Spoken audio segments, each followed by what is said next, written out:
Ayan, mag-aayos tayo ngayon ng halaman. Good morning sa lahat. Ayan, sa mga plantitas. Ayan, matagal ko silang hindi naayos. Kaya ayan, no, patong-patong na sila dyan. Ayan. Matagal ko rin silang hindi naayos nung mga nakaraang buwan. Dahil medyo mainit talaga. Inipon-ipon ko lang sila dito sa gilid namin.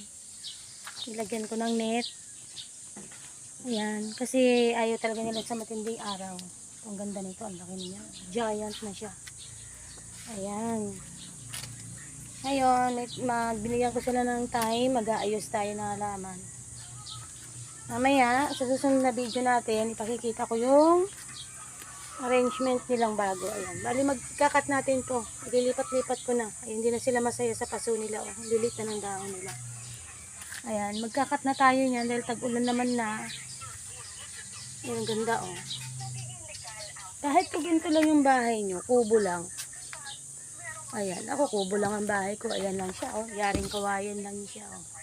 Pero kung maayos naman po yan at may mga halaman ka sa gilid ng bahay mo, gaganda rin yan, cute din yan. Ulad niya, no. Gumanda na siya ngayon dahil ilang beses siyang nakatikim ng ulan. Pero kung may time po kayo, lagyan ng net.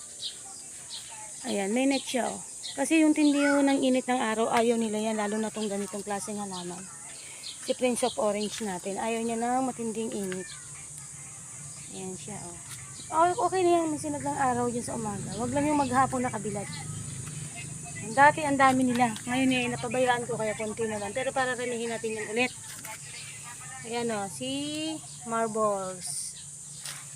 Ayan. Sa aking garden. Meron pa tayo dun sa kabilang bahay. Pero sa ngayon, ito muna. At ayusin ko to kasi medyo makalat na. Ayan, oh. Tambak-tambak na sila dyan. Ayan, may mga bago siyang dahon na lumalabas, oh. Ayan. Mag-aayos muna tayo today ng halaman. Wala mo ng tahi-tahi. Mamayang gabi na ang tahian.